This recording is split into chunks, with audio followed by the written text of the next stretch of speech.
यह एक बलात्कारी को सजा देने का सबसे क्रूर तरीका था। पहले लोहे के हथौड़े से उसकी टांग तोड़ी गई, फिर उसकी गर्दन पकड़कर लटका दिया गया। जब टूटी हुई टांग जमीन से लगी तो उसका दर्द असनीय था। कियांग आराम से एर्गोटो शराब पी रहा था। जब हत्यारा बेहोश हो गया तो उसने उस पर पेशाब की बाल्टी उड़ेलकर उसे होश में लाया, फिर उसकी टूटी हुई टांग पर पैर रख दिया। लेकिन फिर भी उसका गुस्सा कम नहीं हुआ। उसने उसे फिर से लटका दिया। हाथ में शिकार की बंदूक लेकर वह उसकी जान लेने ही वाला था, लेकिन आखिरी पल पर रुक गया, क्योंकि वह चाहता था कि संग बियाओ इतनी आसानी से न मरे। उसने लोहे की जंजीर से उसकी छाती पर वार किया। सामने वाला तड़पता रहा, मगर कियांग नहीं रुका। जब भी उसे अपनी 8 साल की बेटी की दर्दनाक मौत याद आती, उसके दिल में आग भड़क उठती। वह बार बार संग बियाओ पर वार करता रहा, जब तक कि वह फिर से बेहोश नहीं हो गया। जब संग बियाओ को होश आया तो वह ऑपरेटिंग टेबल पर बंधा हुआ था। वह रोते हुए कियांग से रहम की भीख मांग रहा था, लेकिन कियांग का गुस्सा थमने वाला नहीं था। उसने एक खास दवा निकाली, ऐसी दवा जो शरीर को सुन कर दे लेकिन होशवास पूरी तरह बरकरार रखे, यानी बेहोशी में भी दर्द महसूस हो। दवा असर करने लगी और उसका शरीर धीरे धीरे लकवाग्रस्त होने लगा। किसी हादसे से बचने के लिए कियांग ने उसे ऑक्सीजन ट्यूब भी लगा दी, फिर चाकू उठाकर उसकी कमर काट दी।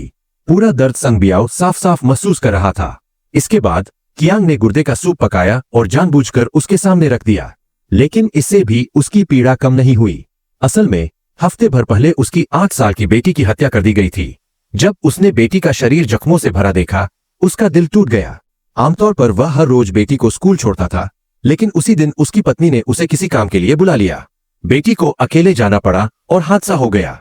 इस सदमे से उसकी पत्नी डिप्रेशन में चली गई। 2 दिन बाद पुलिस ने संग बियाओ को पकड़ लिया, लेकिन उसे कोई पछतावा नहीं था।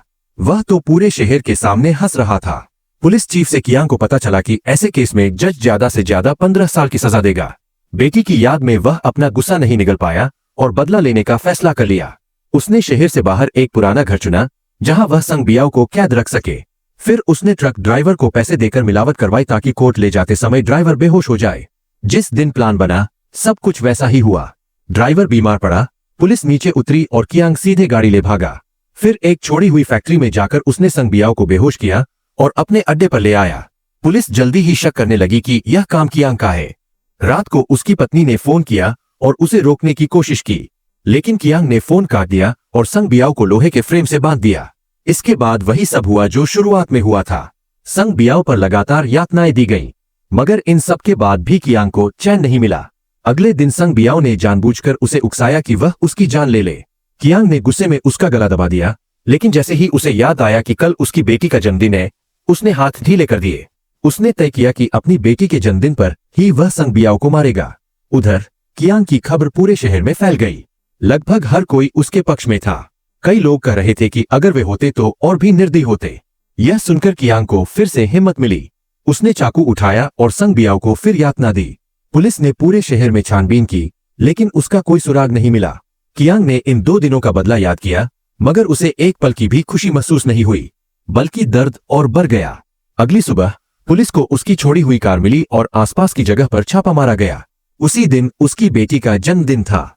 उसने सोचा कि संग बियाओ को मारकर फिर खुद पुलिस के हवाले हो जाएगा, लेकिन अचानक उसने अपनी बेटी को गलियारे में चलते देखा।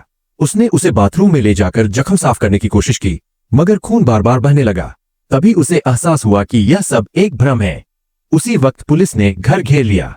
कियांग आखिरी बार संग बियाओ को देखने गया। पत्नी का ख्याल आते ही उसने उसकी बेड़ियां खोल दी और खुद शांति से बाहर निकल आया। जब एक रिपोर्टर ने उसे पूछा कि क्या उसे अपने किए पर पछतावा है, कियांग ने दृढ़ आवाज में कहा,